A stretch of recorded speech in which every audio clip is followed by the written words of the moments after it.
Air ఇండియాలో premium economy seats అయితే చాలా కంఫర్టబుల్గా ఉన్నాయి మాకు. నెక్స్ట్ ఇంకా ఎయిర్ హోస్టెస్ వచ్చి మనం ఆర్డర్ చేసిన ఫుడ్ని ఒక ఫుడ్ కార్ట్లో స్టోర్ చేసుకొని వస్తారు. మేము ఆర్డర్ చేసింది అయితే veg meal fruit platter. Veg meal అంటే నీట్గా కవర్తో వ్రాప్ చేసిన bread loaf and chocolate cake అలా ఇచ్చారు. మరి అది వెజ్ డిష్ హ్యాండ్ క్లీన్ చేసుకోవడానికి. ఇదిగో ఇంకొకటి ఫ్రూట్ ప్లాటర్.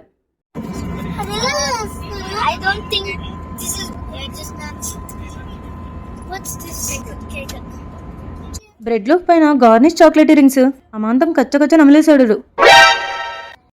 వాటికన్నా ఈ ఫ్రూట్సే బెస్ట్. ఫైనల్గా హైదరాబాద్ ఎయిర్పోర్ట్లో ల్యాండ్ అయిపోయాం. ఇది ప్యాసింజర్స్ కోసం బ్యాటరీ వెహికల్.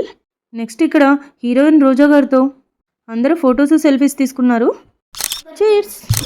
ఇప్పుడు మేము బ్యాగేజ్ బెల్ట్ దగ్గరికి వెళ్ళాలి. ఎయిర్పోర్ట్కి ఇంతకుముందు చాలాసార్లు వచ్చాం కానీ కార్ట్ వెహికల్ యూజ్ చేసుకోలేదు. But is so happy.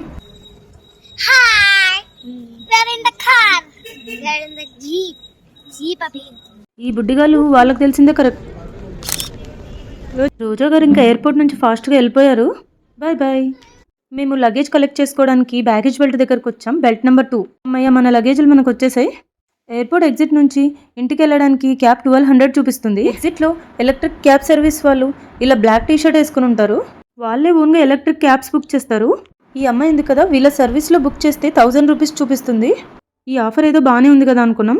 ఈ క్యాబ్ అమ్మాయి వచ్చి ఇక్కడ వదిలేసి వెళ్తుంది. నెక్స్ట్ ఇక్కడ నుంచి బ్లూ షర్ట్ అతను టేక్ కేర్ చేస్తాడు. మనల్ని ఎలక్ట్రిక్ కార్లో ఎక్కిచ్చే రెస్పాన్సిబిలిటీ అతందే. సి మనం వెయిట్ చేస్తున్న బ్యాటరీ వెహికల్ అయితే వచ్చింది. మా లగేజెస్ అన్ని డిక్కీలో పెట్టేశాం. స్టార్ట్ అయ్యే ముందు కార్ డ్రైవర్ ఇతని దగ్గరకు వచ్చి లొకేషన్ ఇన్ఫర్మేషన్ అంతా తీసుకుంటాడు. ఈ సర్వీస్ స్టార్ట్ అయ్యి 6 months అవుతుందంట.